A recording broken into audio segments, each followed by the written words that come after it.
Oh my god. Hello and welcome to the Vanpla. I'm your co-host Dan. I'm your co-host Hayden. And today we have a very it's we been have too long. It's been too long, yeah. Yeah. We've been off for what, like 2-3 months? Yep. Mostly for COVID. You had school. And, Yep. you finished up your my certificate. Yeah, congratulations. Thank you. Thank you. But I wanted to bring back Vanpla in the right way. So today we have special guests, and from now on, best thing to do from here is have special guests. So our first one is none other than Gdx9902 or Derick Siu. Hello. So Derick, say hi. Hello. You sound like a damn fork panda. Well, some people do say I am a shape of a panda, and I'm cuddly like a panda. So Yeah, but you don't hold your spoon like a panda. We were talking about that the other day. I try, but I do know a couple people who do hold it like a panda. Yeah, we were talking about the other. Yeah, we day. were talking about that the other day. Yeah, that's fucking. Jeez, it's weird. It's bizarre. Yeah. But yeah, so, Derick, we were talking last time. Dan, I think, had like what happened again? Like you had a head aneurysm or something like that? Oh, Or you no. weren't feeling too I well? straight up had heat stroke and felt like Right. I died. Yeah, so yeah, that day I remember I was like, okay, so if Dan can't make it, I mean, Jeremy's already like Jeremy is our, like, I guess, technician now, adopted technician, but he and I were supposed to get a live recording with me and Derick, but the recording went well, the content we talked about went well, but the quality just dipped completely. So we're doing this through Discord for the first time. If you guys don't have the Discord link to the Vanpla server, it's in the description below, so join up, do whatever.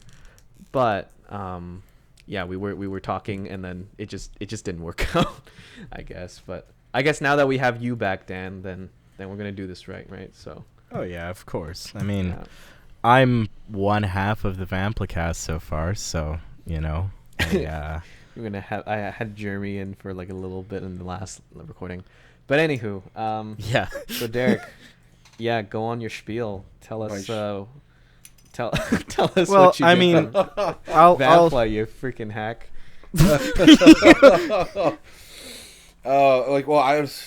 what kind of spiel? I've been in the hobby for a long time, since the late 80s or Wow. mid 80s. Yeah, how'd you get your start? I got my start in Gundam was probably when I was traveling back and forth, because I didn't grow up in one spot, right? I grew up like in Indonesia and all that stuff in a third world country where, yeah, I didn't even know if there was even hobby stores back then, right? Yeah. And all that stuff. So, and I got into it because my cousin from Hong Kong showed me it, and I saw some of those, toy. I wanted toys basically when I was a kid. I was like 6 or 7, and then I first saw the Zeta Gundam, and built it in a hotel room with Like a high grade? I don't think they were even called high grades back then. They were just Zeta. It was a Zeta Gundam, and if I remember correctly, it came with glue. Oh, okay. I think that was pretty actually- standard back then. Yeah, right? it was pretty standard back then. It came Yeah. with glue, so I could put it together. Uh-huh. And with my cousin's help, he had some paint, because he was working. He was trying to kind of training himself to be an industrial designer, and he had the what's that word I'm looking for? Paintbrushes and stuff like that. So I was able to use some of his stuff, and that's how I got into it. Right. But There you then I moved to Canada, and wow, there's nothing, right? So Was but this then- just? It sounds like a shithole here. Oh, it was an absolute shithole. Well, except for if you were doing the traditional model kits. So that's when I Right. started doing the planes.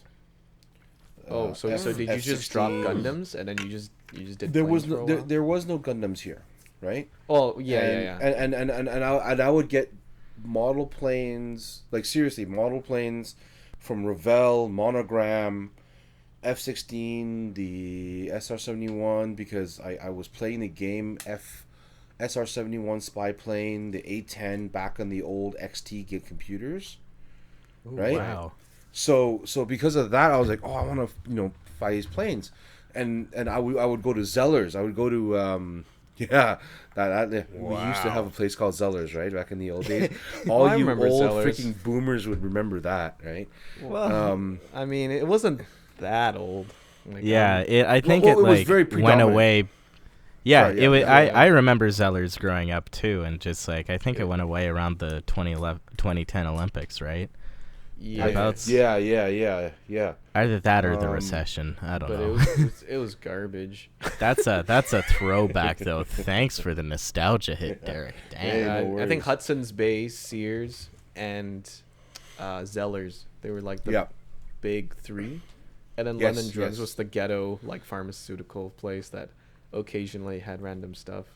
But I remember they used to Exactly. sell like MSIA, like those figurines MS. of Gundam. MSIA. Oh Yeah. wow. Mobile Suit in Action. That's That what it was Yeah. in the 90s. That was in the later 90s. Yeah, when but I after- found them Yeah. in like the 2010, I think. Mm-hmm. 2008. They were still there. I mean, that's how old like the product push or how slow it was, right? Yeah. You know what Yeah. I mean? Yeah. Yeah. So, But back then, I could only get these, traditional model kits then from Zellers and whatnot. And at this time, I still didn't even know what a hobby store was. Okay. what was it, like a Revel? Or Yeah, it was It's a just Revell. It Revel was a kits? Revell and a Monogram kit. Oh, yeah, I did the my first trash. planes were the Mirage 2000, the F-16, the F-14 because I just relived and I'm sorry, I rewatched Tom Cruise's Top Gun for the first time. Yeah. Holy yeah. fuck, did I ever want that plane? And then Yep. I saw Area 88. I've been looking for Yep. the E4 Crusader. Yeah. I couldn't find any. J4 Phantoms, right? The A10. And so because of that, I was like, okay, why does and then you open the thing and you're like, oh, look at this. It's like, oh, fuck, it's all gray. Right. And so you're like, Yeah. oh shit. So then you painstakingly put it together. I was like kind of disappointed. I was like, I can't paint it. And I go back. I was like, how do I paint this thing? And well, lo and behold, Zellers also has the answers. Is those old enamel tester square bottles piece of crap. And you have and they came in these massive packs, right? Yeah. And they were I know cheap exactly as what you're hell. talking about. And It's inside had disgusting. like 2-3 brushes, right? They weren't and even a bottle hair. of thinner. They weren't even hair brushes. They were like plastic. Yeah, little- those ones. rods. And one one strand was is so thick. Yeah, right? it's straight up just like it could be like detail parts nowadays, right? Yeah, You know yeah, what I mean, like exactly. really thin cylinders, right? Yeah, exactly, Yeah. right? Exactly, Yeah. totally. And then in all that package of paint, they have just one bottle for thinner. That's it. One. One tiny minuscule What the bottle of fuck? thinner. And Yeah. so at that time I was like, what the hell is this for? And I remember asking, right? And he's like, oh, that's just to clean up your brushes. So I was like, okay. So I dipped this stuff in the paint and I just started hand brushing all the planes. And I was like, oh, it's going to look good. And I look at it, it's like, no, that doesn't look good. Yeah, I think that's the thing about the box arts, right? They try to like jazz it up as much as they can, and then you're like, oh, Fucking that's so cool. Best false advertisement ever. Yeah, I swear to God, is right? Just fucking garbage. Yeah. Completely subverts your expectations. So Yeah. what I ended up doing is doing what most angry kids do at the time is get firecrackers or fireworks. Because back then, because no seriously, okay, every Halloween, all right, every kid when they go on the Yep. streets, fireworks are everywhere, right? Bottle rockets, screecher It's roos, still stuff a like that, right? thing. Yeah, Yeah. right. It's To a still degree. yeah, but to a degree. But back then it was like, well, it was like everywhere. Wild back Yeah, then. it was. Yeah. And remember buying some. I'd grab a bunch of bottle rockets, stick up the nozzle of one of my planes, and just launch it up for about, like, 20 feet in the air, and it just goes boom, and you're like, yeah, I shot down an enemy plane, kind of thing, right? Oh my god. Yeah. I had a bunch of planes that I wrecked that way because I didn't know how to airbrush and stuff like that and paint it properly, right? Nobody taught me. I think back then it's just information's not accessible like at all, right? Exactly. So whatever you if had, your parents didn't know or your friends didn't know, good luck, right? Yeah, exactly. And then skip forward to the year 2000 or 1999 2000. Now the internet's out, right? Now comes the internet. Now I'm able to access information and stuff like that, and I'm getting nostalgia. And I was like, oh great. And Wing Gundam's out and it's popular now. I'm like, holy crap! Finally, people know about Gundam, and at that time I already knew about Macross and stuff like that, right? And I remember visiting my cousins in Hong Kong again. I came back with literally a suitcase with the first HG wings, the 1-to-100s, Wow. not the 1-to-144s, Wow. but the 1-to-100s, right? And Yeah. and that's when I learned, like, okay, for all you guys, like, going to Japan and Akihabara and shopping for model kits, right? Forsake the boxes, take it out, just take out the plastic, put it in a bag, it'll scrunch better, and you can fit more in your freaking suitcase. Trust me on that one. Right? So Good tip. so basically from there I was able to build a lot, and I wanted to know how to paint. And finally I learned, oh, there's a hobby store, through these forums. And I'm like, what the hell's a hobby store? And they're like, whoa, dude, let me teach you, right? And then they said, then I found out there was Central Hobbies, Burnaby Hobbies, and all these local places around. And then I was like, oh my god, where the hell have these been all my life? And I remember going to Central Hobbies and talking to the guy there. I must have spent like 6 hours there, just asking him questions about how to paint, how to thin paint, what's best, what kind of paints is around, blah blah blah, all this stuff. And he was patient with me, and I bought my first airbrush, single action airbrush from Central Hobbies, Pache, Wow. for like $80 back then, and it was fantastic. It was great. Built my first model kit, and I was like, shh, oh my god, I can make it look out of the box now. Like, I look on the side of the box. That's how excited I was, right? And so from there I was like, oh, finally I can kind of get my skills up and stuff like that, up and up and up. So I didn't have the what was it, the same thing that most other Asian kids had, that they grew up with, like with the magazines, like showing like, oh, this is the designer and stuff like that, because well, I didn't read Chinese and I didn't read Japanese at the time, right? So basically looking at that stuff, it was like, holy crap, what am I looking at, right? I just look at the pretty pictures.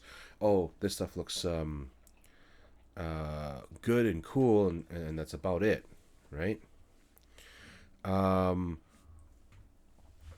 Then after that was when I started really building up my skills and stuff like that. And that was around the time I remember Joey had his Gundam workshop.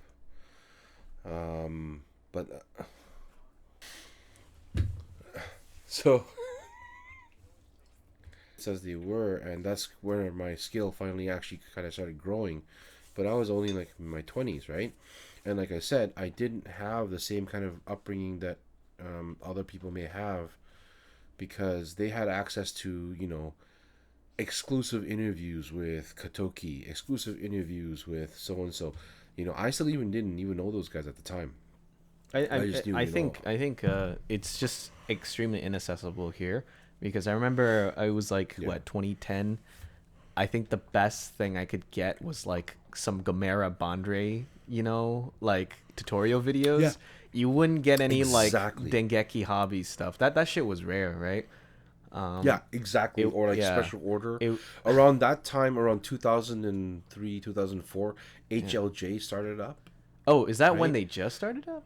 I didn't That know. was when they just started What up. the hell? Plan Mod just started up, and also it was the era of Gamera Banra and Fichtenfoo on the internet. Oh, I remember Fichtenfoo. He had this Yeah, and how to build the master grade tutorial how to do that, right? That was and then a pretty huge all one. that stuff. Yeah, it was massive, and everybody treated it as like the Bible on how to do. That was the paradigm shift for the West here for sure.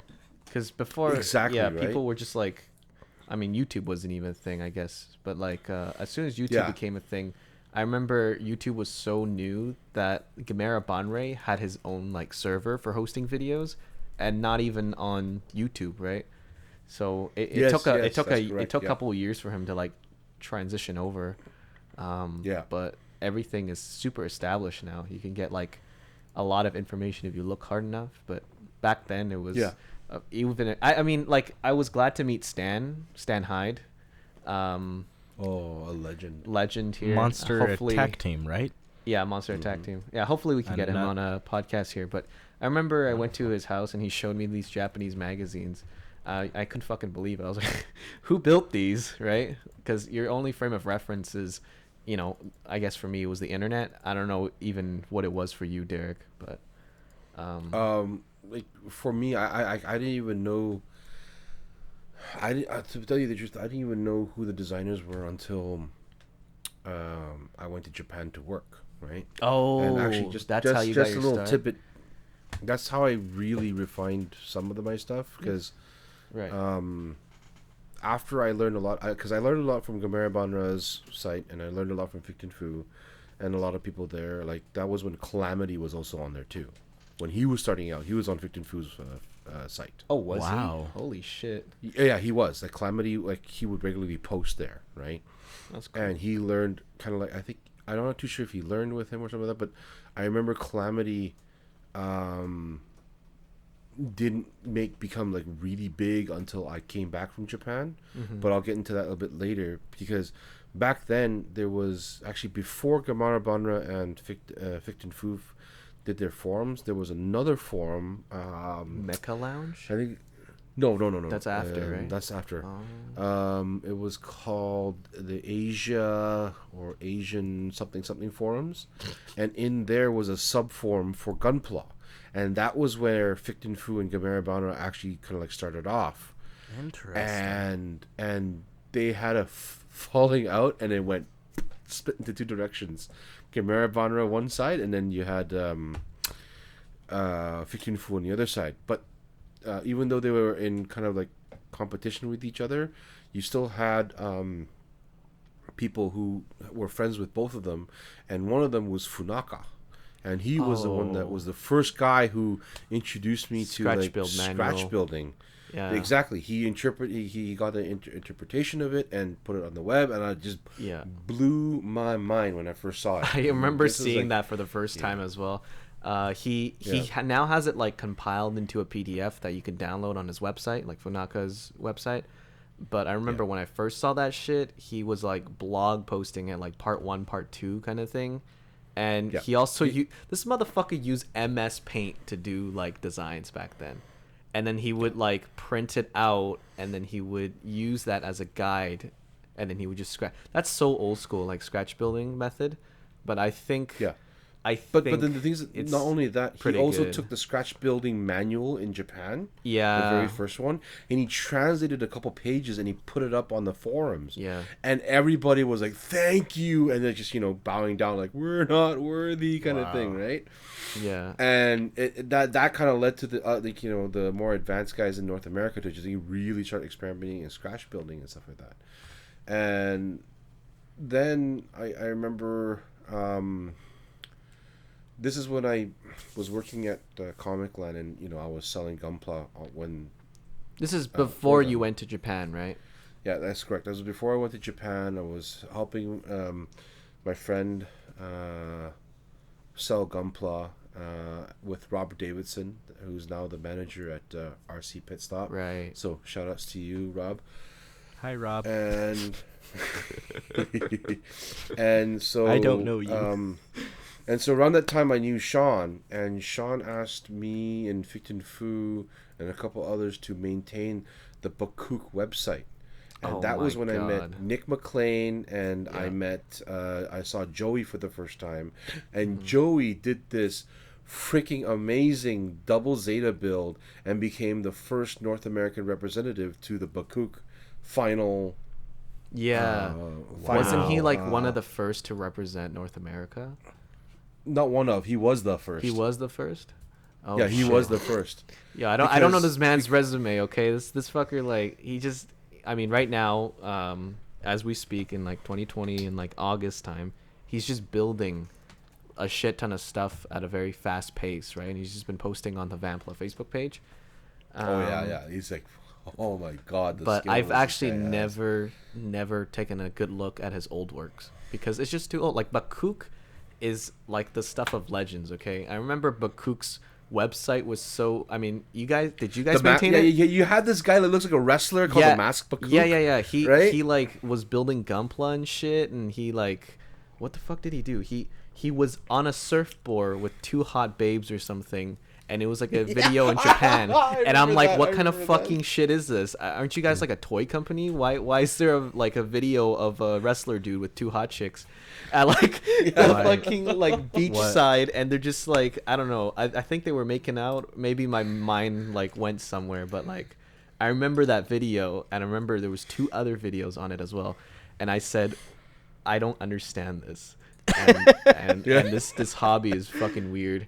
And I didn't see it for a while, but I just remember BAKUC was just like one of those weird Bandai phases that they had, right? They were just like, I don't know what the fuck they were trying to do. Okay, to explain BAKUC, right? At the time, Japan saw that, knew that, Gunpla was spreading around the world and is becoming very, very popular, right? Yeah. So but then they also took a look at the works, and they didn't feel that what they felt was if they held the international championships in Japan and have a Japan category, it would be like Japan #1 all the way through, right? Yeah. And they didn't want that, so they wanted to introduce it and make sure they have the international crowd. So the first couple BAKUCs, there was no Japan category. Yeah, because they saw only- it as like, oh, it's BAKUC and then Japan, right? Yeah. Oh, I found the fucking video. It's called BAKUC Goes Surfing. Like, oh my fucking god. It's not a fever dream. I was actually fucking correct. Oh my fucking god. Yo, he's a good fucking surfer. The nightmare is real. Okay. Oh yeah. I need to see this video. This sounds absolutely wild. And no, you even have a series of videos of BAKUC, Mass BAKUC. That's what he's called. Yeah, right? Mass BAKUC, teaching yeah. you how to Build this, um, strike freedom. cut the No the, grade, cut the 1/100. pieces out and everything. Is this the guy who, when I think back in 2017, how you sent me a video of, hey, here, watch this, and it's like how to build master grade? Is this the same guy? It's the or same am I... motherfucker, yeah. Holy Yeah. shit! It's the same fucking mad lad. I don't know who BAKUC is, but we all know Wow. him as like the masked guy, right? I remember Dan Salas when I posted my like GBWC trophies. I remember he was like, showing off, huh? And then he shows me this like fucking BAKUC statue as the trophy. And that was the 'cause BAKUC Funaka- competition, right? Oh my god, Yeah. I'm so jealous. I don't want a fucking Gundam head. I want a BAKUC statue instead. But Wow. Yeah. yeah, And- I'll post and so- photos so- for the podcast. And I'll post a surfing video too. This is fucking ridiculous. Yeah. So how Sean got, because Sean was one of the first official distributors for Gunpla, for Bandai, Here. back in 2004. Here, and right? right? Yeah, here. Yeah. Here and North America. This is before Bluefin existed. Right. Wow. Yeah. So and how it works is that all the distributors are like, they don't have to do it, but then Bandai says encourages them to do it with big quotation marks.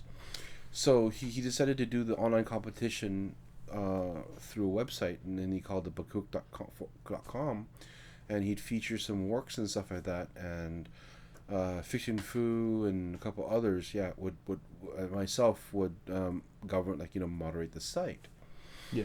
And then after that, I got a job in Japan Went over to Japan and worked there, and I learned a whole lot of things there.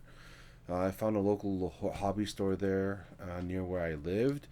Made quick friends, of the people there, and met, what was going to be my mentor in this hobby, right? And I learned a lot of tricks from him. How old school were these guys, man? Like, this guy is Koyata. He's an old school guy, but then he's also he's one of those guys that flies under the radar. He's not. He doesn't like to present himself out too much, right? Yeah. Right. And remember a couple years ago there was this new Gundam, Master Grade new Gundam that sold for like $10,000 on auction at Yahoo Auction. Oh, yeah. And it made the news here, right? Okay, that's actually a very common thing in Japan.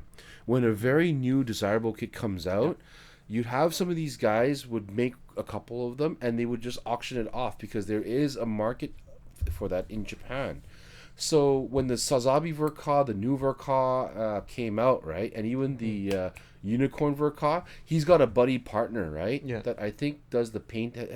He does better painting than he does, but he does all the scratch built work better.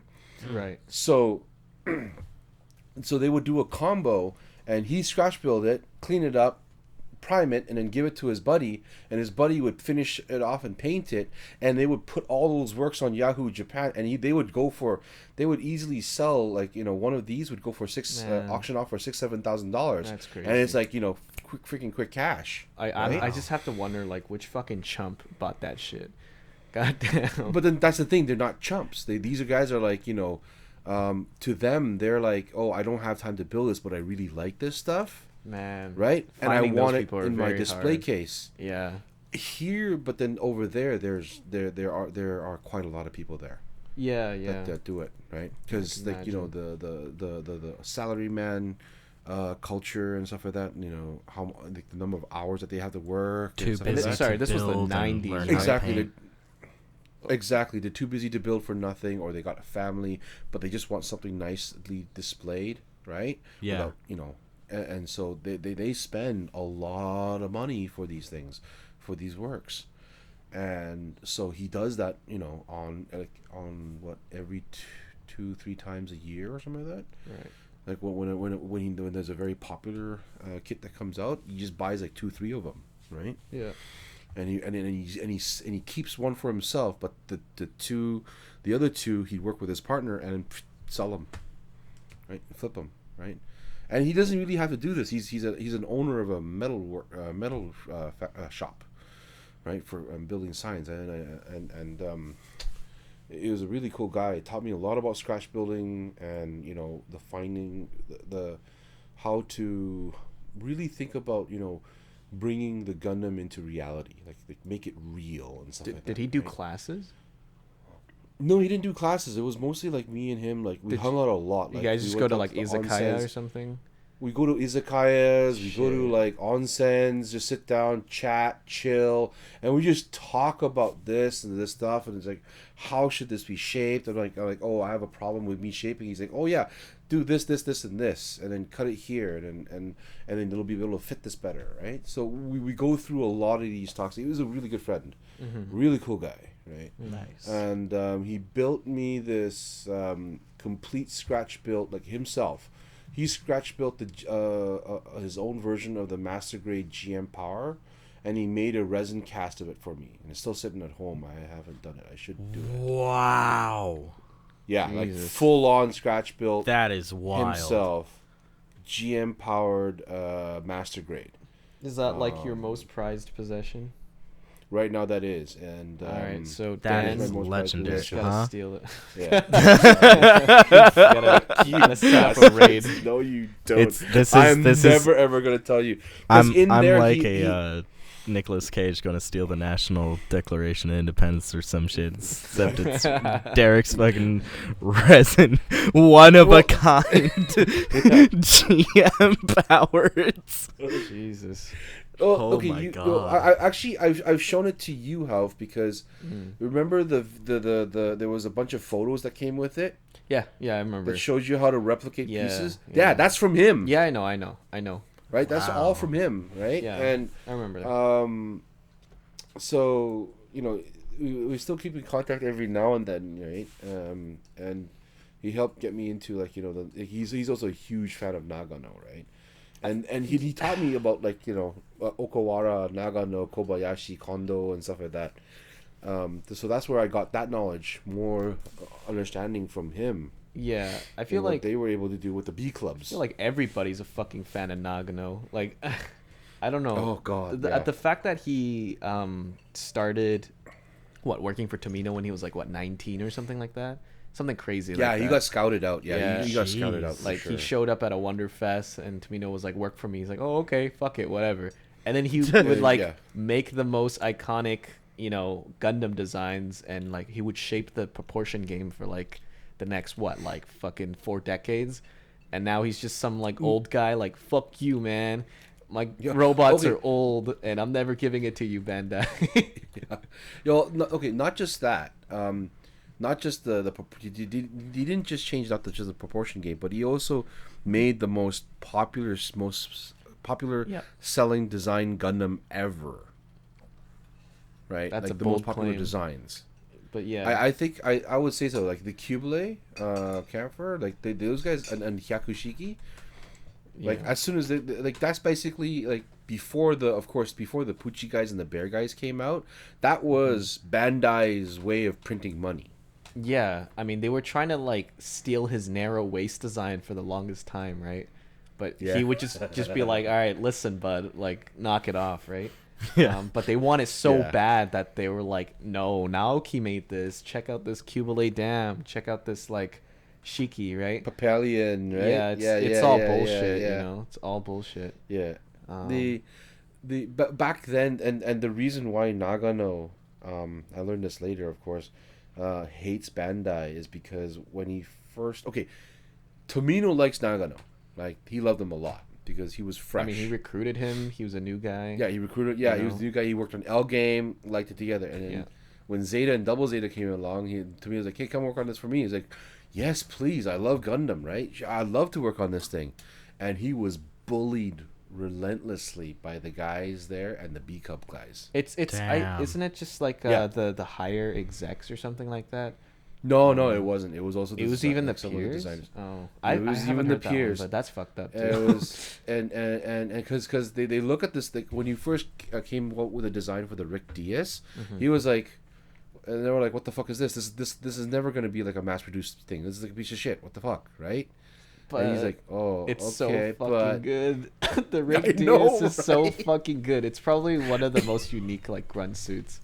I mean, other than Zaku too, but like Rick Diaz, when it made an Right? entrance like in Zeta Gundam, that was ooh. Well, you really got. I haven't Dude, it was watched piloted too much by of Zeta 4 Gundam.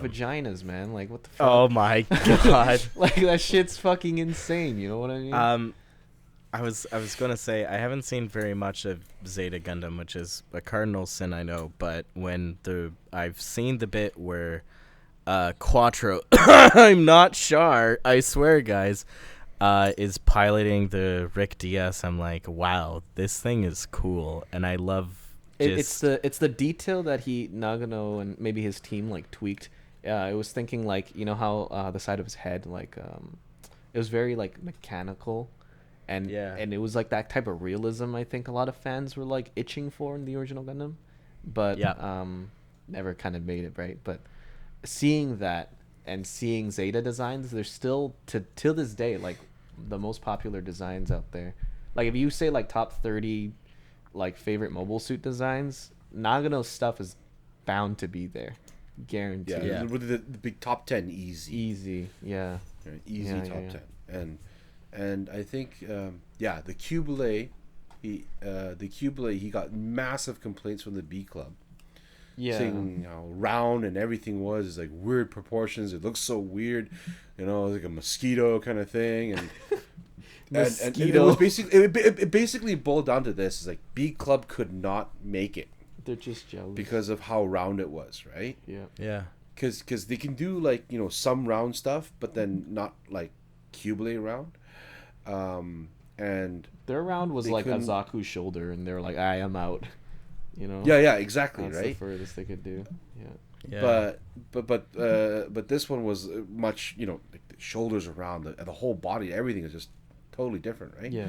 And it's like, how the hell do you make that symmetric? And the shoulder is like, fans out. So what the hell, dude, right?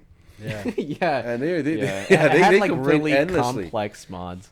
Yeah, I Yeah. think thinking And- about it from scratch, it sounds like it's some impossible task because it's so big too, right? Like weight was a real issue back then. If you scratch build it with epoxy, it's just gonna fall. Yeah.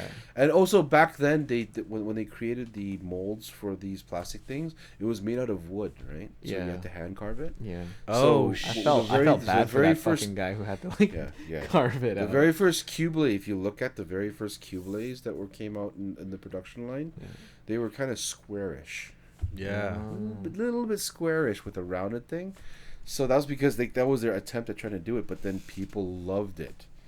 People absolutely loved the Cublade. I mean, design. he gained that legendary status after he basically like walked out. You know what I mean? Like, Yeah. like they were like, "We're letting you go," and then he's like, "No, I'm letting myself go, bitch." And then he just like fucking whips out a bunch of cool shit, 5-star story, and then Yeah. he would only sell it to Volks and like Wave. Did Kotobukiya do any? I'm not sure, but No, Pro- Kotobukiya didn't, but then it was Wave and Volks when he started his 5-star story. yeah, and and this man single-handedly put these guys back in business. Yeah. Because I know 5-star story is immensely popular in Asia. Yeah. I think especially with the older community, right? Older generation. But I don't know. New guys nowadays, I don't know. They love Bandai, man. It's easy to Yeah. get into, right? And like not a lot of Yeah. room for error. But it's all like, for business kind of Yeah. thing, Yeah. right? But anyways, after that, what did I say? Well, learning about all these things about, Nagano and stuff like that for my mentor and stuff like that. After the the earthquake hit and the Fukushima disaster came around. Oh, that was Yeah. in what, 2011? 2011, yeah. Yeah. So 2011. came back, and around that time I was like, I want to continue building my model kits. And then I remembered, oh yeah, this guy called I can't remember Nick's handle on BAKUC anymore. Oh fuck! I don't even remember. It's like Nick McLean Yeah. 2006 or some dumb shit like yeah, that. something like Shout that, outs right? to Yeah, Nick, yeah, but yeah. goddamn, dude, Yeah. that shit was Yeah, fucking shout outs to you, Nick, ridiculous. if you're It listening. was so funny. Yeah. So Yeah. I Shit, so gotta I search it actually, up. that I'm Christmas. very curious. Yeah. Yeah. That Christmas was when I met everybody like Wilson and Ian for the first time, right? Mm-hmm. And they were trying to start the club, but then I saw the club. Like at first, I was like, "Wow, it's like cool. We have a club now for Gunpla." I kind of met Stan earlier before. We had a couple, chit chats here and there, and it was great to talk to Stan more because, like, oh my god, that guy is a legend. Yeah. You guys should definitely have him in the show. Yes, I. We'll right do now our it's just we'll do our best. he's got his wife to worry about right now, right? Oh, that's right. Yeah. She's doing better now, but Stan is not a young guy, so like No, yeah. with COVID But and an everything. icon nonetheless. Yes, Right. he's fucking legendary, dude. Like I don't know if any people like know it, but like he was in that Godzilla film, the one that they made. The Not 2014 King of the one? Monsters. The one No, before the one that, before yeah. that. The one before that. Yeah. There was You can see him with There the was- straw hat. he was the only one with the hat on in the was it Hawaii when like Godzilla washed It up was to it the was shore? it was the airport scene. Yeah, the airport scene, and everyone was like looking out the window, and he was the only one with the hat on. And we know that's fucking Stan, because Stan's connection is freaking insane. It's like oh my god. I remember he told me like, oh yeah, so I went to Japan. I'm like, oh cool, did you buy anything? He's like, yeah, and I hung out with the guy who made Ultraman Max, and I'm like, what the fuck? Like, how do you know these fucking people? What the hell? Because I thought like Japanese people were very very inclusive, right? But I think Stan like hit that niche for them too, right? It's like, oh, they have the gaijin friend, and also he's very knowledgeable too, right? Like, Yeah. he's Oh, also got, dude, like- they test him. They Yeah. test him all hard, and he knows all the answers. And he's Yeah. like, "Fuck, we made this shit, and we can't even remember this stuff." Yeah, Yeah. he knows though. He's Right? like in the Wonderfest scene. I remember Oh, dude, they pay him to go to Wonder Fest. Yeah, the No, highlight. Damn. no joke. Yeah, I know. He just knows so many people. Like he loves Godzilla, right? Yeah. And all the monster toku stuff. Like Ultraman, he knows a lot too, but like his main shtick is Godzilla, and then it's Gomera as well, right? So like he would hang out. I remember Burning Big Mountain here, right? There's like those Yep. like Aboriginal like sculptures and stuff like that up there, right? I remember he took a photo with like one of the actors from like Godzilla. Like they were just there together hanging out. Wow. It's kind of fucking crazy, yeah. Like, Oh, up yeah, on- the guy that was on supposed to be top of dubbed, SFU there. Yeah, SFU, the Burning Mountain. Yeah. Wow. The guy that he took the picture with, I think it's the guy that was known as the most handsomest man in Japan. Right. At the time. was his Wow. Yeah, at the time, but that was his title. Yeah, I mean that's back then. that's if I pretty recall, fucking crazy. right? Yeah. Yeah. But anyways, so that's when I like really talked to Stan back in like the winter. Of Yeah, he dabbed in 2011. Gunpla as well. I mean he just loves modeling, right? Because the toku stuff, it's modeling. It's really just Yeah. modeling. Oh, yeah. It's just prop making, modeling, and story writing. And he's a teacher too, right? A drama teacher. Retired now, Yeah. but Wow. so yeah, I mean Yeah, quite ask the him for rap some sheet stories. there, you know what I mean? Like that's insane. Yeah. Man, I really want to meet Stan because I haven't met him Such yet. a nice fella. Oh, he's an awesome guy. He's a totally awesome guy. Yeah. Dang. But continue on the story is after I met Nick and asking him about wanting him to grow it because I thought, well, they've been around for 3 years, but you only have 10 members. I thought Yeah. kind of small, so I said, okay, let's help build this thing, right? Yeah. And so the following month, I met with Nick and just planned out, kind of we did actually, me, Nick, and Ian, the three of us, Yes. just sat there and we just planned out and mapped out what we want Vanpla to be. Yeah. And we hit every single goal except for one goal. Now, and we, I swear to God, we wrote it down in my basement. Yeah. Back in, like, I remember first your year fucking yeah. basement, dude. That shit was Yeah. that, That shit was was the sus first as dojo. fuck. Like considering I was like, I mean, I knew you, but like it was fucking hilarious. Yeah, you that were like basement what, was 14? Yeah, I think so. time? Yeah. Oh my God! And then we had the first meeting. We did the meeting again in my basement. It's And I remember fucking you and hilarious. Rimmer, Yeah. Rimmer, because one of the first things that I learned was how to do color separation in Japan. Yeah. So I said, guys, you guys know how to color separate. This is how you do it, right? And I remember teaching you guys. I This remember my is how you color separate for GM your custom thing. high Yeah. grade.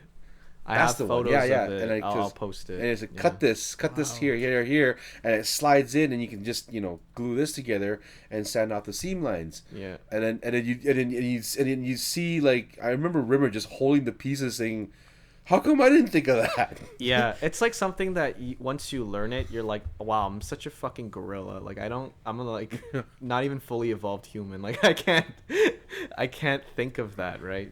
But just after learning Right. it, it's definitely a very good transferable skill. Yeah. So during that time, I met up with Sean again, and he changed the BAKUC to Plamocon. Yeah. And that was when I started doing reviews with him with Robert. Yeah. And trying to get the community up and running, and at the same time that was when Mecha Lounge popped up because all the other forums were dying out as a medium. Yeah. Did we make a Vanpla form when you came back? We had a or was yeah, that... you did. We had it for 1 year, but Yeah. then after that 1 year, all the forums were dying because nobody was putting up whips anymore. Man, it was fucking crazy. Because everyone was because back then what it was Vanpla. the phones on the phones on the cell phones were still kind of iffy. Yeah. The cameras on And- the cell phones, you mean? Yeah. Sorry. Yeah, you're right. The cameras on the cell phone. So you had to actually buy like a digital camera to take pictures, right? Oh, yeah. And then from there you gotta load it into your computer and then copy the files over and all that stuff. It's a very Tedious. process. Yeah, exactly. Yeah. And so for me, like, I'm a lazy fucker, right? So my friends kept on saying like, "Why don't you post your shit? Post your shit." And I'm like, "Yeah, I will." And it's like, no, it's like I never did because it's just too lazy. Yeah, that's And why then, you're like the hidden radar man in Vancouver, I'd say, because you like I know you well, not make shit. anymore. Well, yeah, but like I remember when we first started, or I remember what was it? What like when we just switched to Facebook, like one. Oh yeah, That's like nobody fucking knew who any of us were. I mean, we're still pretty underground in the online aspect, right? I remember we had this talk, I think a long time ago, and it was like, oh, should we maybe advertise ourselves a little bit better to get more of like an online following? But we're like, nah, fuck that. Let's just build robots in like this dude's basement, Yeah. and then like we'll go to a hobby shop once in a while, and then like eventually, because of GBWC, and then that's how like we started meeting people from the East Coast, right? But Yeah. even before that, we were meeting people from like Washington State, right? Seattle group. Yeah, that's okay. I got two stories for that one.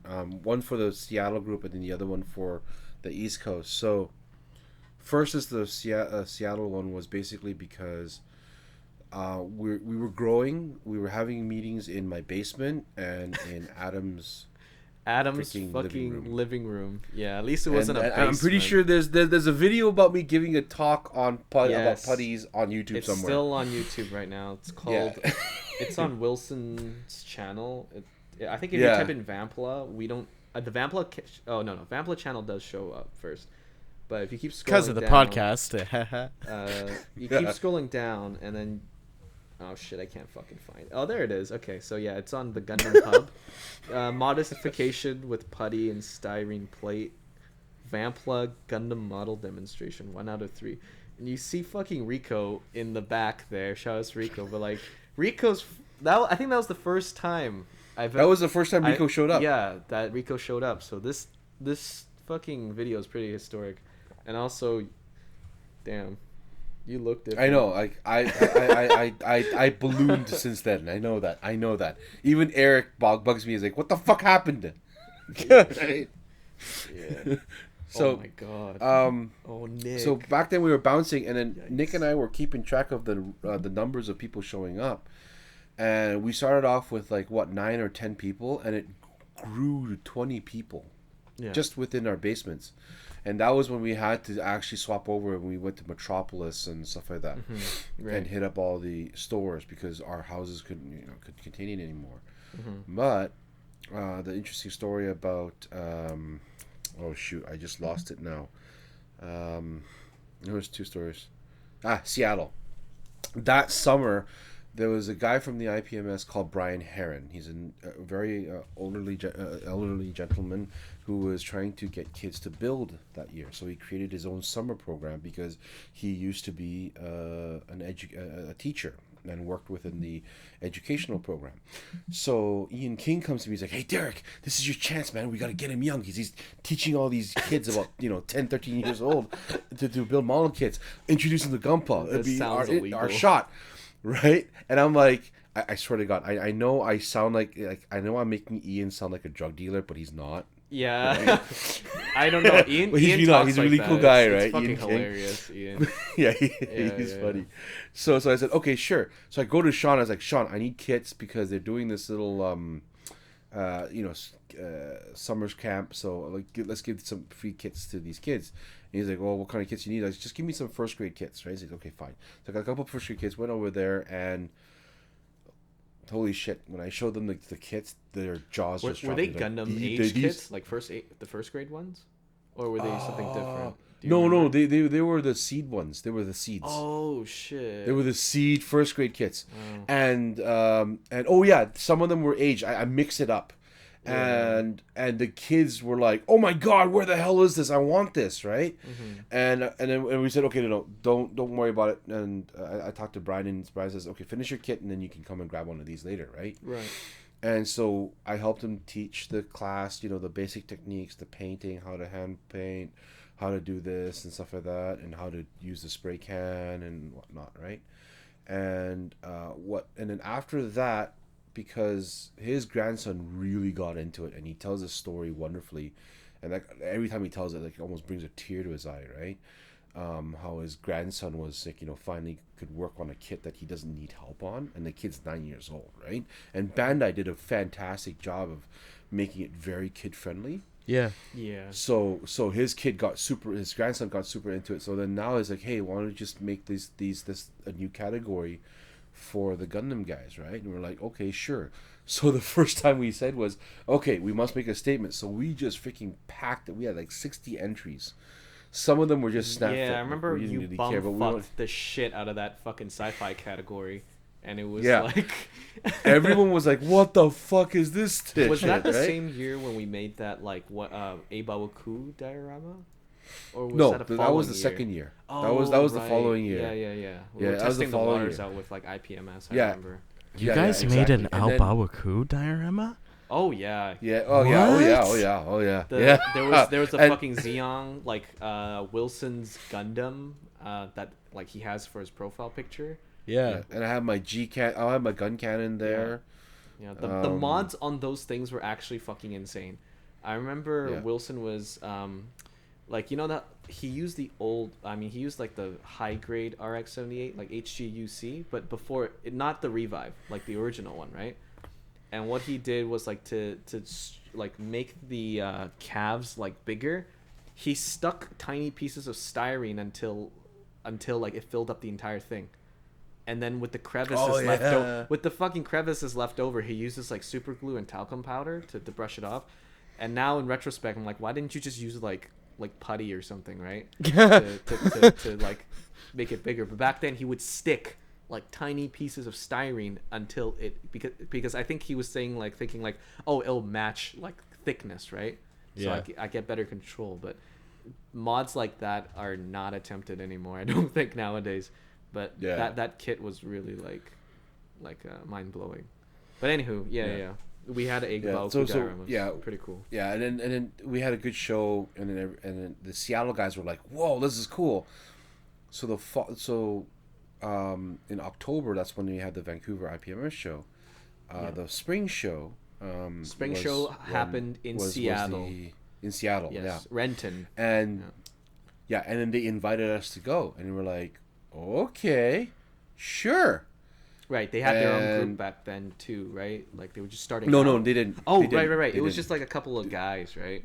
Yeah, it was only a couple guys, and then I tried to advertise on PlamaCon and online saying Mecha Lounge saying, hey, in Seattle will be there, right? Yeah. And we opened it up, and we had like 70 show up. I was like, holy shit, that's there's a lot of people. That's crazy back then. Yeah. And one guy, he came and he pulled me aside. It was Chris Bennett from the Portland group, right? Yeah. And he was just amazed. He loved it because he noticed two things. There was two major groups of people, and the show was pretty big, right? It's like there's 700 models, about 1,000 people there, right? Yeah. Wow. And crazy venue there. Oh, it was pretty way big. Way bigger than Vancouver for sure. Yeah, way bigger than Vancouver, and that's one of the smaller ones. The Toronto and the other guys are much bigger, right? Yeah. But there's two major groups. One group would circle around the tanks, and the other group would circle around the Gunpla.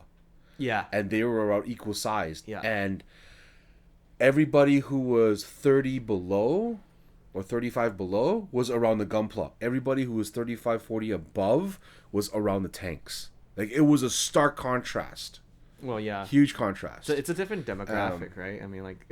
yeah, exactly. And then I remember something I remember what was it, Rimmer and you got pissed off because they're like, what the fuck, these guys are assholes, right? Oh, I'm they're like, what so are you talking mean about? to Like, us. Like, yeah, they're so mean to us. They're like, fucking old ass fucking boomer motherfuckers. Or like, man, he's fucking you can tell robots. them this one. Like, what the fuck are they doing, man? This is, what the fuck are they doing here? here? A coloring book or some shit? I don't know. It was rough, but I don't know. Oh yeah, like the first time we're there, but luckily, the president at the time was really appreciative because there were actually a lot of IPMS guys that were in the closet Gundam builders because they like to build that stuff with their kids. Yeah. Mm-hmm.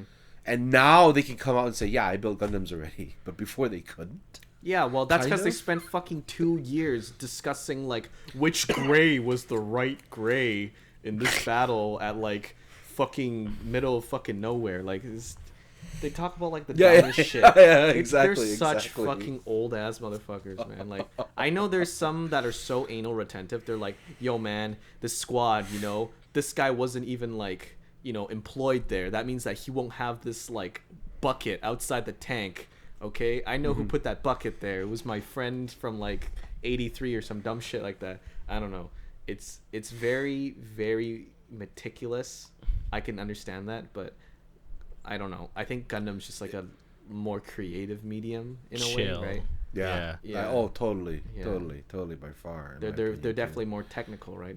I mean that's how the whole IPMS thing was a thing in the first Yeah. place. But And so the following year we did it again, and that was when we did the diorama, and we also did the following year after that we did the line of Gundams to teach them what Gundam is about, right? Yeah. And now we're kind of like in the circuit. We're known more, and Gundam is more accepted. We kind of helped Seattle get on their feet with Jerome and those Dude, guys. And I have a whatnot. fucking funny story about Jerome. I go remember for it. like when he I didn't know him, right? But I was like back then like I would go on like all different types of social media pages, and one of them was Tumblr, and I was like, okay, cool, Tumblr, what kind of fucking Gundams can they have? And this page was called Your Gunpla Sucks. And it's Oh yeah, and, yeah. and it's just this fucking random ass dude. He doesn't say who he is. He replies to all the mean comments about his blog, and he would be like, "You're Gundam shit because of this, this, and this." And I'm like, "That is so true. Very funny." And then I was laughing with him because some of these guys were like fucking atrocious, right? Because they were saying like please criticize my work, and then he did. And then they got butthurt, and he was like, "Fuck you, dude, back off," right? But I was laughing about that blog at that Seattle show, and he's like, Jerome's like, "Yo, I run that page," and I'm like, "Yo, that's fucking hilarious." Holy that's shit. like once in a fucking lifetime kind of deal, right? Because I've never like randomly just be like, "Oh wow, I love this," and then they're like, "Oh, this is insane." I was just eating pie. Remember that cool pie shop? Yeah, it was after the show, and we're eating pie at the I can't remember what it's called. I don't remember it either. Something shakes or whatever, right? It was like it was hilarious, and then all of a sudden it was like, "Yo, you're the guy that runs your Gundam Sucks. That's fucking awesome, right?" He's like, Yeah. "What?" He's like, "Yeah, keep up what you're doing. We need people like you." And he's like, "Oh, okay." Yeah, Wow. it was a great nerd out moment, but Oh yeah, but yeah. So after that, we started going into choosing between Anime Evolution or Anime Revolution. oh yeah, there we was like started- that yeah. crisis, I guess. Whole bunch of Yeah. drama between there, I guess. Evolution. Yeah, I mean, Yeah, there was. Yeah. the demographic was different from the beginning in terms of planners, right? So what I heard from that was Anime Evolution were like the SFU guys. They're an extension of the SFU group, Okay. anime group, and then AR were just like a bunch of like cosplay guys or a cosplay group that wanted to start an anime convention. And I remember Anime Evolution like took a break one year or something, and then AR just like jumped. Oh no, they got. Yeah. They just jumped. AE Yeah, they jumped the fucking gun, and then AE was like, "Oh wait, we're back." And then now there's a revolution and an evolution, and then there were years where like 3 cons were going around like around the same weekend. It was Anime Evolution, Anime Revolution, and then like Pacific Northwest show or something like that. Yeah. It was kind of weird. Anime Long Evolution. history. Basically, the guys got caught not paying taxes or something like that. What the? And then that's the real reason. And then they just scattered. Right. Tax Right? And evasion. then- Shit. It was something to do with tax evasion. Oh, okay. Or something like that. Like something on the top level, and then Anime Revolution came in and said, "Okay, we want to do this for money. We'll fill it in," and Oh, okay. they started that. Cool thing about cool thing about having a Discord live session is I guess people would PM me, and one of our viewers or listeners said AE collapsed due to money and executive infighting. So Yeah. okay, Damn. that sounds very consistent, and it says the tax things is true. not evasion, but incompetence. Oh yeah, that's right. Yeah. Okay, yeah. Okay. Oh my God. All right. Evasion, incompetence. Yeah, same side of. Oh no, I'm just kidding. Oh my god. No. But you know that's true. what? Well, I didn't say. They'll never know who it is. It's just some guy. You hear that, AD? But yeah, I remember that there was a. Which direction did we go to? I remember we went to AR for like a couple of 1 year, and then we like dropped off or something. Yeah, because we went there, did Gundam style, was popular, but then they wouldn't give us a table for the club, so I thought they wouldn't support us. Mm-hmm. So we went with AE, who did support us, but then they look like they're not, they didn't get their shit together, right? Yeah. And they're all about the Cosmic Cloud, and then with after I met Sydney, we went with back with AR again, and then that's when we rebuilt the relationships with AR. Yeah, I remember. And that was when we met Raheem. Yeah, I remember. Shout outs Raheem. That was the year because before like Kevin. You remember Kevin sent us the video? It was like about Gundam Weapons Workshop. Oh yeah, there was like this. They were like, so well done. Charismatic like guy. I was like, yo, what the fuck? He builds Gundams. But I didn't actually know about Raheem's shit until I've met Raheem. Like he was like, hey, I run a YouTube channel. I'm like, oh okay.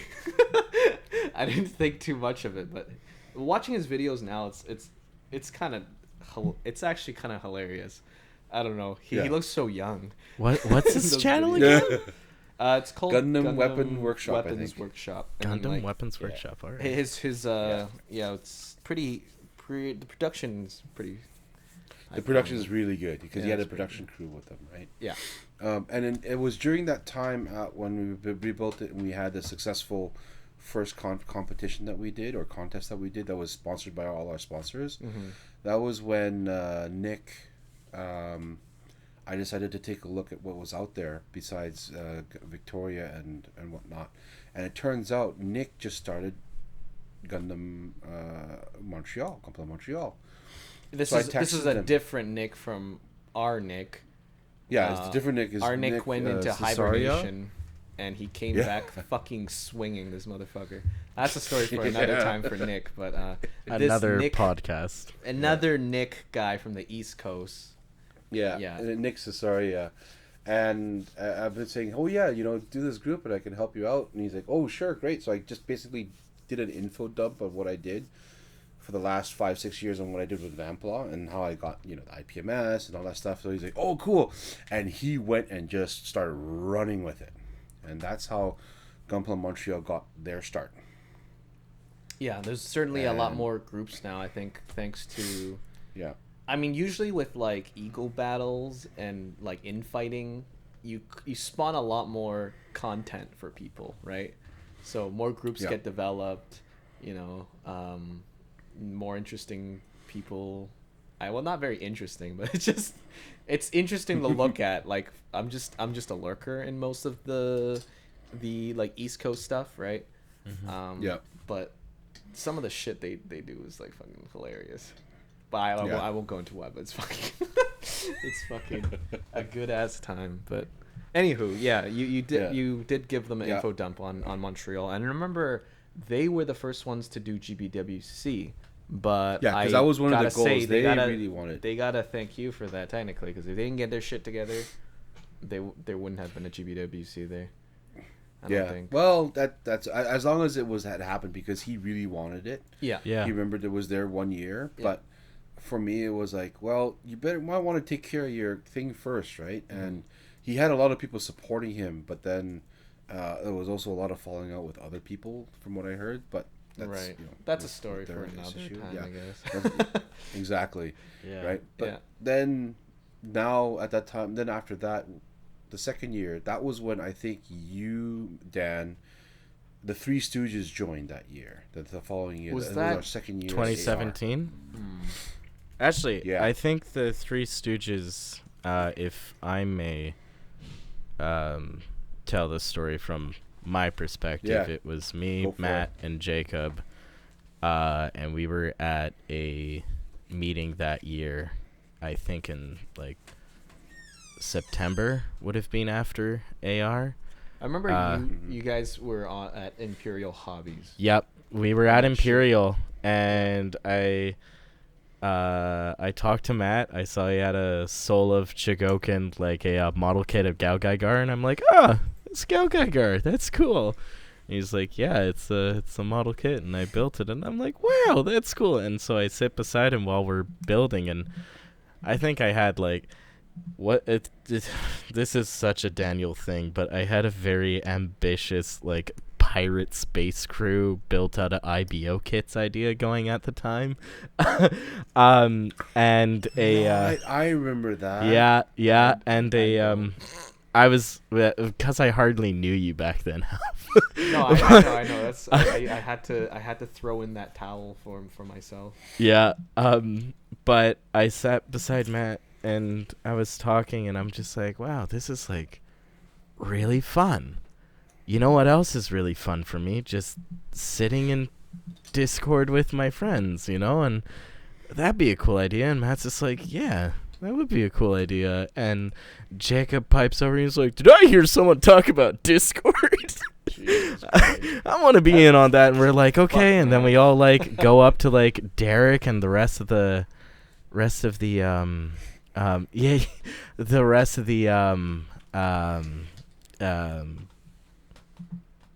in charge crowd, people at the time, and In we're charge. like, we have this people. in charge, not in charge, like people, I remember. Yeah, that. and we we're were just eating like- we were in Aberdeen. Yeah, we were in Aberdeen at the time. Yeah. We were eating the and I had to Taiwanese bounce, but noodles. like I don't remember what Matt and Jacob said to you guys, but then we started off the server and you guys were like, all right, let's see where this goes. And now we're recording the podcast and we got that's when some listeners in live, like that's when we met, that Discord call. And like I was you like fucking Metal Gear 5. Metal Gear Solid 5, and I had just Yeah. like, that was like my game from like 2013 to 2017 basically. So right at the tail end of like my maximum hype for that game, you got into it, and I'm like, oh yeah, that stuff's cool, if you do this and stuff, and you're like, wow, cool. And then that's Yeah, I think one of the things I talked about was if you want to talk about like more I guess in planning things, one of the main concerns is definitely like the fact that we're detracting away from the Facebook platform. Yeah. But Facebook's for fucking old people now, apparently. so yeah, it's so all it's kinda, No, I'm kind of glad that Discord's a thing. But then I know that some people who plan the Canadian build off, right? Yeah. The one that we have this year in 2020. They said like, oh yeah, I don't know how to use Discord. Let's just use Zoom. And I'm just like, this is some what old timey wimey shit. they man. wanted to use Zoom. They still are. I mean, it's completely fine. I mean, it's usable, but they definitely don't want to dab on the Discord stuff yet. It's So- Zoom. Yeah, Zoom is it's no usable, joke. but like Yeah. when I hear Zoom, I think this is the thing I use because all my classes were like moved online due to like the pandemic, right? I'm just like, Yeah. that what? I don't know. It might just be my perspective and stuff, but I find that Yeah. I think with every Weird. content creator nowadays, even if they're not like Discord people, they're always like, "Oh, I got a Discord, check it out." And it's like everyone has Hell. that now. So it's really really annoying. I don't know. I don't go on too many Discord channels. Honestly, after this pandemic, it really shows now, like, the demographics. From what I've observed, is that, yeah, all the young guys, they're more willing to go for on Discord, whereas the older guys, they don't even bother. And Yeah. actually, after this, when we're talking with Joey and V, I think her name is, and it's like, yeah, you want to talk to the younger guys and see the whips. This is where they are. yeah. Come to the Discord. Look on Discord. Yeah, look on Discord. Don't look on Facebook. Oh yeah, because so I Facebook guess is give for some the older guys context to support. the I guess to the this is people who a are listening. really But the really good people- transition. Yeah, the people who were talking. So you were talking about Joe and V. They were complaining about how Facebook's like posts are just like, I snap fit this thing today. Ooh me, like, you know, pat on the back for themselves, right? Ooh wee. And then it's so I mean, he's right, but I'm at the same time I'm glad like Vanpla is a platform where people can post whatever the fuck they want, right? Yeah. But Yeah. that's why I thought Joey's posts were pretty insane, because you're just looking at your, you know, you're scrolling through your garbage, you know, through Facebook for the day, and then you see Joey's stuff and you're like, oh, okay, cool. Okay, all right, let's keep moving on, right? But I think most of us are kind of built in this mentality where like we're friends, right? So Yeah. we show each other shit, I guess, on here in like a reference for chat like area, and then we don't really post on Facebook, because Facebook too has a lot of like its own problems, right? Like I remember like today I was checking my app, and I couldn't even fucking load my notifications. I couldn't even load any of it, right? So I don't know. I think Facebook's like a medium that I'm starting to use like less and less now. There's a lot of I think because Facebook is wow, this is spiraling into a discussion on social media migrations and I stuff. mean, it but, like, started off. It makes sense, right? Because we're Yeah. talking about the main issue I had with the potential of having a Vanpla Discord was the idea that it would like create a diverging, like, you know, people would only go on Discord or people would only go on Facebook, right? But I Yeah. noticed that like a lot of people don't use Facebook all that much anymore, anyways. So I'm glad that we push for this. Exactly. Actually, with the COVID, Discord I found is much more valuable because it's kind of like a way you can virtually relive those. Hey, let's hang out at the dojo again, like what we used to, right? Yeah. So Yeah. stream a movie, and we were building while we were watching when we were streaming, at our desks, right? Yeah. Yeah. So I think Discord has been proved much more invaluable in that sense than what Facebook could have given. Yeah. Right. Yep. And you know what? And I think, you know, that was great. What, like, I have to say kudos to you guys, that, you know, who created the Discord and ran the Discord for this long, right? And I think it's an integral part of Vanpla now, in my opinion. I don't think it in any way detracts away from the Facebook group anymore. It's kind of like their own separate things, but at the same time, it's part of it together. Yeah, I think a lot of If that makes any sense. core members or the people who are very involved in like I mean, in every single community, there's always an outer ring, inner ring, kind of ordeal, right? I feel like a lot of people who are in the core, or, you know, even in the inner ring, right? It's very accessible here, more so than Vanpla, right? Vanpla on Facebook is just like a fucking, like, it's like a wild west. Like, you just post something, you never know who's gonna reply back to you, right? Yeah. We have like 1,000 members now. I remember we hit 1,000 like long time ago, and I was like, oh, maybe we should write a post. And then I took a shit and I forgot. Oh my god. I don't remember anything, but it just keeps growing. I mean, whatever, right? Let it do its own thing. Oh yeah, exactly. And looking back at all the years that, you know, what we went through and how we built this, but like, you know, how this community built itself, is like, I can safely say now is like, I think Vanpla will be around for the next 20 something years. Wow. Right. All right, I'm gonna burn it I to the think ground I- tomorrow, bro, just to prove you wrong. Sure, but you do know if you do that, is you're biting yourself in the foot too, right? That's okay. I'll take Because the your hit. outlet's gone. I'll take the hit, bro. I don't have no outlet. Oh my god. Yeah, I don't think Dan's gonna let you do that. No. Another thing too about the Facebook Discord discussion is, I've also heard that Facebook notifications have been like broken for like a fair number of years now, and searching for things can be a pain, you know, and the fact that they don't show things in chronological order, they show things really mad. that actually. they show things in, oh, you might like to see this first, and it's like, okay, Mr. Robot that lives in my phone, why? You know, why can't it's like what aggravates me about Instagram is when they went from chronological to what you might like to see. It's just like, You don't, what? Come on. It sucks. Facebook, Mark Zuckerberg. I used can't to believe use we've less devolved this sunscreen, bro. discussion to Derek's upbringings into Facebook bad. Really I don't know. but How I do you? think- Oh, sorry. Actually, you know what? I think it's For true a though. really It's only good natural. memory trip, though. The good thing about Facebook is that we still have the albums. Oh, yes. From a long time ago. Yeah. Although I think Wilson swears Facebook deletes some of them every now and then.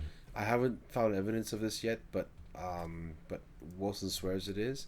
So I said, okay, I'll believe him for that. But there are pictures of, like, when Hauf was younger, really young. You sound like And, some like sex scandal or something, dude. When Hal was really young, dude, that shit was I mean, fucking... and then he was there crushing this kid's hopes and dreams at one of the PMS competitions. That was when he swept. Oh wow, that was amazing. Oh god. I think you just ended that kid's Hey, modeling yo, that kid career had it completely. coming, all right? Don't enter in the sci-fi court category, dumb fuck. Like, jeez. I remember that was Jesus almost Christ, like one of Hal. my last years in the junior category. Because junior category is really weird. What was it, like 16 or something like that? Or I think it's like 16, up to 16. But 16 is like... Dude, there are some kids in Japan that are like fucking 10, and they could make like amazing things. So Yeah. I think... Yeah, I think you There's know. there- I think there's the also age that range one is such guy. a weird thing. There's also that one guy who had his prodigies trying to like build it, and they got caught that like he was actually building it and having done parade. That's like a whole other like weird scandal thing, right? Yeah. But it was what was I just gonna say? I was talking about the IPMS and like their weird age range, but it was specifically the girl. There was a girl who was like, I think she was like what, like 12 at the time or something like that. She won GBWC like junior category.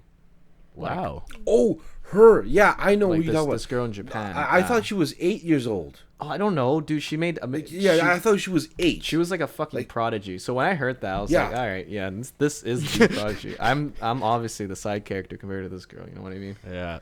Well, I mean, So- you go through any kind of like artistic pursuits, and you look online, you just see, oh, I was trying to learn watercolors. Let's see. There's a 16-year-old who painted like some goddamn Monet shit, and it's just like, what am I even doing? You know, so much. Fucking life. Yeah. What's going on? Am I just stuck with this forever? But I like, think she recently became like 16 or 17 or something like that. She can't compete in the junior category anymore, but she won that year. Like her last year, she ended it off with like a bang. that's a nice note to Oh. end on, though. For that. Yeah. I think I'll Nice. just start posting photos of her builds on the actual video, and then we'll call it that. Yeah. Yeah. For sure. But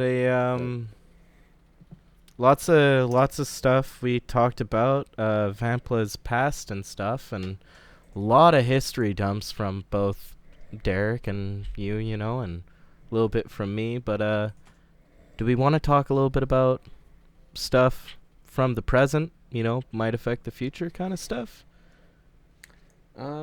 Remember when we talked about the plans? Like, I know what the plans are. When Derick was talking about how he, Ian, and Nick are talking about these goals, Yeah. and like the last goal is, I think as of right now, is truly unattainable. But I want to hear your opinion on that, Derick. Do you think it's impossible or not? I don't think it is impossible. After seeing But you know, like, for how long, right? I think that's the thing. Because your goal was every year, and I guess should I just say the goal? The goal is Nick's fever dream was back then. To put some context, though, GBWC was not just Canada; it was North America, and his goal was, hey, you know what I'm gonna do? Let's get Vanpla members to go to GBWC for North America every year. Well, not every year, but majority of the times. Yeah, but that's like, but like That was the goal. knowing the talents now, that it's crazy to think that that can be a reality. I think if you asked me this a year or two ago, I'd probably say yeah, it's still a pipe dream. But now that Joey has come out of the woodwork, you have people like Sheldon, and who is Joey's other protege again? I can't remember his name. Leslie. Leslie, thank you. Leslie is coming out of the woodworks, with them helping to, Yeah, but they know what it is, right?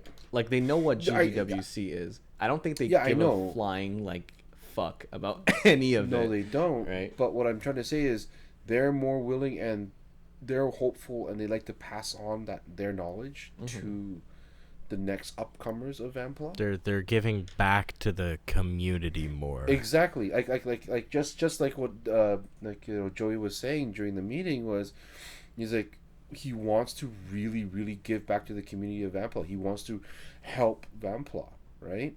And with that extra, that's basically for me the last piece of the puzzle. Because like for me, like you guys, like I do the boot camp, right? But then I can only like bring everybody to that intermediate level, like where all the basic knowledge is there. But to take it further, to go to that next step, to be the GBWC championship, I can't take it. I can't take them there, right? It's beyond my skill level right now. But for Joey, he can do that. He can coach the next level.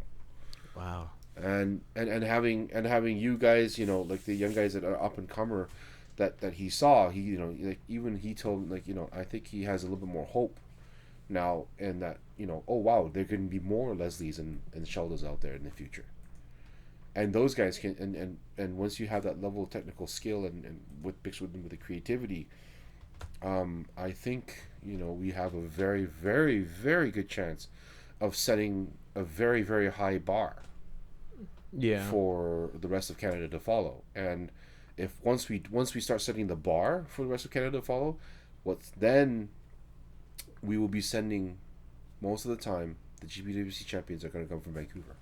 Yeah, it's just like right now we're underrated because yeah, most of the people that build and modify really well and whatnot, we don't post it all over the place like some people that I've been hearing a lot of. Oh right? God, I will take. I'm not saying you're talking about. No, we're not. We're not No. saying names. We're not saying names. Not naming but names. I think we know. But then like a lot of people out in say in North America in the East Coast especially, they like to put up their stuff and say, hey, look at me, what I can build. I got this art page, blah blah blah, and all that stuff, right? But I find Vanpla builders, even no matter how good they are, they're more humble. We don't really say, oh, look at me, blah blah blah, right? Either probably because we're too lazy, which I think is probably the number one cause, because I know I'm fucking lazy, right? Yeah. Or number two is like we've already told our friends, why the fuck do I care about telling some Joe Schmo across the country about what I built? Yeah, I think we're in that way. Vanpla is like very inclusive, in terms of like group mentality. I'm glad that not everybody has like ego battles or ego issues here in Vancouver. And we're all working towards like just, I don't know, finding your style or whatever it is that you want to do. Helping each other out find their style, right? Yeah. And bettering yourself. Another thing. Oh, sorry. You fuckers. I'm just kidding. That's my ego right there. But yeah. So like I think the thing is though, I think I put myself in the best perspective that like we're just fucking toy builders, man. It's not that serious, Like when those people, I'm not going to put names, but there are groups out there who collapse, right? Because they have their own myriad of ego issues. They care about who is on the top or something like that. That's some Yeah. fucking nerd shit, dude. Like, grow the fuck up. Holy shit. You're like some fucking grown-ass man. Like, you're really still, like, caring about all this shit. Just get better and just, like, stop complaining. I would think like to say another thing, kind of talking about the Vanpla members and a GBWC stuff, is I, speaking for myself, can, how should we say, peter out on a project, and having this community around us and stuff, and especially like after today, being able to be held accountable and push for finishing your builds and stuff is like crazy. Is that something that you've had a, you know, or you think that you had a problem with? Or something constantly on the back of your mind? Well, let's just say that, like, not. I think I have a graveyard of undead projects to rival the actual Vanpla graveyard of people giving their undead projects to Derick. You know. But yeah, exciting times we live in. That's your conclusion to the mountain of fucking backlog in your like little workspace there, you know what I'm saying? Yeah. Oh yeah, we live in fascinating times. Yeah. Just We live in fascinating times, you know. Unprecedented global pandemic. Daniel might actually finish something, you know. well, you know, Oh shit! For shit, real? Yeah. Yeah. What is this world coming to? Holy I shit! know. I have a deadline that I super care about now. Like it's a school assignment or something, right? So here we Yeah. go. Well, that's great because, like, you know, like this is what, you know, building, you know, this hobby is about, kind of thing, or partly, anyways, right? Mm-hmm. yeah, I remember that And- I was sorry. Yeah, go on. Do your thing. No, go on. Oh, okay. Actually, no, I just lost a thought. I was gonna say, like, I had a talk with Dan about, like, perception of like thinking about getting things done on time or something like that, right? Yeah. I think that at the end of the day, this is like a hobby. People take as long as they need, right? Yeah. But this hobby also gives you the opportunity to think about, okay, let's just say I do want to make a project within this time span. Can I do it, right? And that can reflect, you know, to things that you do in real life, right? You know, like, okay, if I want 2 weeks on this project, let's just be able to let go and cut things out. Like, let's just say you don't finish every single mod that you plan out to do, but you still want to make this deadline. You have this hobby to give you the opportunity to tackle that goal that you have in mind, right? Yeah. And then whatever you make is just whatever you make, because you like, look at Joey, right? Like this guy does like 10 days or something. That's his maximum, right? Yeah. So I know he's not going to make perfect builds every single time, but at least he's trying those things out, right? He's trying it on his own, and then, you know, maybe based on your time constraint, maybe you have like a new revelation about what type of person you are, right? Yeah. So it can get into really, really deep into that you know, eventually these things no longer become a hobby thing, right? Becomes kind of like a lifestyle thing too. Yeah. So Well, it's good for funny you mentioned development. that because I've actually sorry. Yeah, no. I'm done. Funny you mentioned that because there were many nights where Nick and I were talking and he has this philosophy, and it's similar to mine too. It's like, you know, making a model kit is like life, right? Mm-hmm. How much you spend on that one model kit is how much you spend on yourself, what you do in that chapter of your life.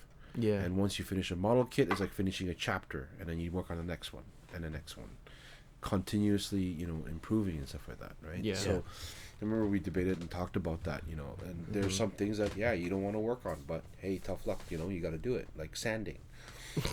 Lord knows Dude, how many people hate sanding. I gotta right? say, like Nick and you, like, just having conversations with Nick and even you, right? Like, you get very introspective And Nick is like a very, I think, very thoughtful person in terms of philosophy. It's just that he smokes a fucking ton of weed. Like, that's the only time he gets that way. There is never a my time God. where I was like, yo, Nick, can I have some ribs? And then he just like, and then he goes like, oh, yeah, they're in the barbecue back burner. Just go get some. God. And I'd be eating ribs, and he's eating ribs, and then he would smoke more. Like, immediately, there's like a new piece of like parchment paper. He's rolling his fucking joint, and then he's ready to like smoke again. And then I remember Ian and I were hanging out with him for like 5 hours, and he was smoking like blunt, like unstoppable. I don't know, but like Unstoppable. I don't know what he's smoking. Like, are they good, or is he just really used to it? But like he talks about like really interesting things, and then all of a sudden he's smoking, and then he goes back into it again. So, but yeah, I think talking about those deeper issues, Nick and like and fuck Derek, yellow. and yeah, fuck yellow was fucking that was legendary. Oh my god. I don't know. Nick always loved to bully Rimmer, and I thought that was like the funniest thing, because I back then I didn't really know Nick too well, but all I knew was Nick always gave Rimmer shit, and Rimmer would like not do and finish like nothing, basically, right? It like killed his drive, I guess, because he was like the joke, right? Yeah. But I don't know. Yeah, Nick's very interesting. Yeah, I need to get that guy on. Yeah, Yeah, no, I'd so love we to talk have him about on the it. podcast. I think we had like he listened to the 3. first one. Yeah, didn't he say that you and I sound the same? Yeah, he was like, "Dude, Half man, are you?" He's like, "Is it just you?" And I'm like, "What the fuck are you talking about, man? Like, what the hell's wrong with you?" And then Nick's like, "No, man, you guys sound the same. Like, it's like fucking schizophrenic or something like that." But It's absolutely hilarious because we look almost we Nothing look alike. nothing alike. And yeah, like the- I heard that criticism and I'm like, well, let's podcast episode, let's argue about something.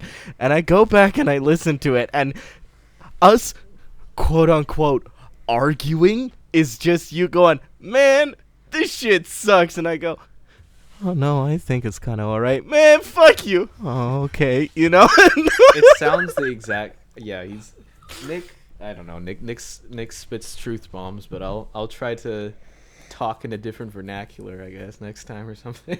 I guess. Oh well. But he was one of the first ones to listen to it, so I mean, it's been too long since we've made one of these, right? So yeah, I have no idea how it's gonna be like in the future, but I'll definitely try to get him on, because Nick did create Vanpla, right? And Yeah. Derick and Ian, Yeah. everybody, they helped propelled it to the next level, right? But yeah, that guy just went into like, I think he went to like the convenience store to get some milk, and then he never came back. Holy But shit. he came back recently, right? Like, Yeah. so him and I, like, we talk. Great guy. It's just But like yeah. that Yeah. moment when you run away to the convenience Like- store to buy milk, and then you see him there and you're like, Nick? Yeah. Yeah. And he goes, No. I'm back. It's like that old boy seed, where you're just talking on the phone and then just do the 360 and all of a sudden the guy's gone. Yeah. It's like that. But Nick's got like Derek's got about the growth stories, right? But Nick's got like even older stories, like, because the thing Yeah, the is 3 like, years I wasn't there for. yeah, because Wow. I met them before Vanpla was a thing. So to put some perspective, I was like 12, right? Like, and then I met Jason at like a hobby store owned by Spencer. And then like what happened was I met him, and then he was like, yo, you need to come to this guy's house. He's got like Godzilla and Ultraman and shit. I'm like, what? And then, I got to his house. I thought it was like, some guy around my age's house. But no, it's like a 50-year-old guy named Stan, and he always tells the story about this guy who showed up to his house, and the guy's dad will like look at the ornament by his doorstep, and it was a fucking demon, and he thought that he took his son to like a cult. Oh, and that no. person turned out to be me, and he's talking about my dad. So it took me a while to figure out who the fuck he was talking about. I'm like, wow, this is so weird, but he was talking about me and how uncomfortable, because the thing is, like, I think Jason was like, what, 15 at the time? He was like a teenager, you know, and was like 9th or 10th grade. He's fine, but I was like, you know, I was still in like elementary school, or I think I just started high school. But that's where I met like Ian King. That's where I met Nick, you know. Yeah. And then they were like, one day they told Stan like, hey, we should make like a mecha focus group. And then Nick did his thing, you know. And then I didn't actually technically join Vanpla till like the second meeting, but I knew it was there. But I like going to Stan's meetings more because I didn't want to fucking build model kits at a fucking food court at Metrotown, you know. Oh, jeez. So, but that is how we started, and We've you know, come Nick's got a like, long way. yeah, stories for that. But Nice. Oh yeah, That's- very very much so a long way. that's a story for like another I time, used to but- remember back then when I first started the dojo in my old house's apartment, like old house's basement. Yeah. I'm just sleeping there, and then people be like, "Okay, is Derick home? Let's see if we can open up the dojo." He's like, "Yep, he's snoring. He's in." And then he'd poke their head in the door and Yeah. like, "Derick, wake up! What? He's like, Yeah. "Open up! I want to use the dojo." Oh, okay. So I just go out, open the door, let them in, and I just crash back on my bed, and they'd be doing their airbrushing or like sanding, and they'd flick on the TV and watch like old. Like, I remember we were watching like anime and stuff 8th like that. MS Team on like your dinky Oh. fucking. I think you upgraded your TV eventually or something. But Yeah, that did was you the have like a old, like- fucking CRT? Like, Yeah, am yeah, I not that was the dreaming old that? CRT. Okay. Yeah. No. You guys got like a good dose of radiation poisoning. Yeah. Wait, for CRTs sure. give you radiation 100%. poisoning? No. But it A was little bit, but not too much. It was like the basement area was definitely unique. It was, we ate. Remember we went to like eat Cockney Kings. Oh, Like right. near my, because Derek used to live like pretty near me, and like Cockney Kings was like the joint to go to. Yeah. I remember IPMS, we were making the BAKUC diorama, and then we were eating fish and chips. Yeah. I remember that. Yeah. Those were good times. Wow. Good times. Wow. That's what we should name Who this knows? episode. A Vanpla whatever. A special guest, Derick. Good times. Derek talking about the good times. I don't know. It's like you don't know the good times. Okay, when I draw until your you've already portrait, lived it. Derek, when I draw your portrait, I'm gonna draw you with with those boomer sunglasses and that can of Monster Zero Ultra. I'm Gen X, please. I'm not a boomer technically. I'm Gen X. Right?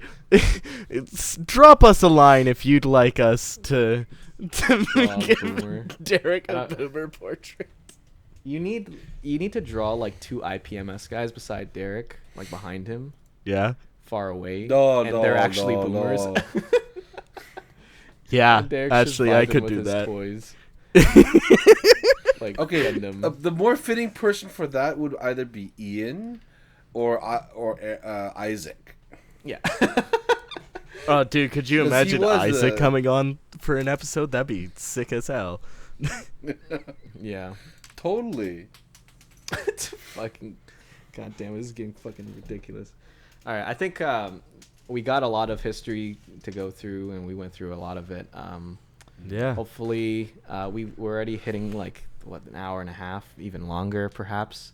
Hopefully based that on how makes up long- for the lack of episodes this Nah, summer. dude, It's like a people, real probably big. fell asleep halfway, and then all of a sudden I'd be fucking howling. They wake up like, "Hello." Hello. Is there a fucking podcast still up?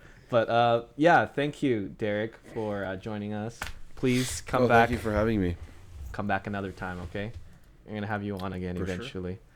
But we'll go through the guest We'll be glad list, to. and hopefully I don't know. We'll see what happens. But Yeah, thank you everyone for listening. Ta-ta, bitches. We're not coming back for another half a year. What? I'm just kidding. Maybe like a month. Well, or so. well, well. That was the We'll be Vanpla cast. consistent. That was the Yes. Vanpla cast. I'm your co-host Dan. Yes. And say the Alright. say the line. Say the Wait, line. Huff. what am I supposed to say? Remember, it's like I'm your co-host Dan and I'm your co-host Huff. You need And to this was the fucking- Vanpla cast. Thanks. Bye.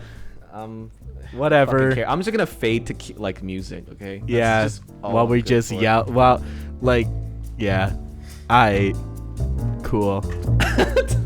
All right, that's. When do I stop the recording? Ready? 3, 2, 1. Stop.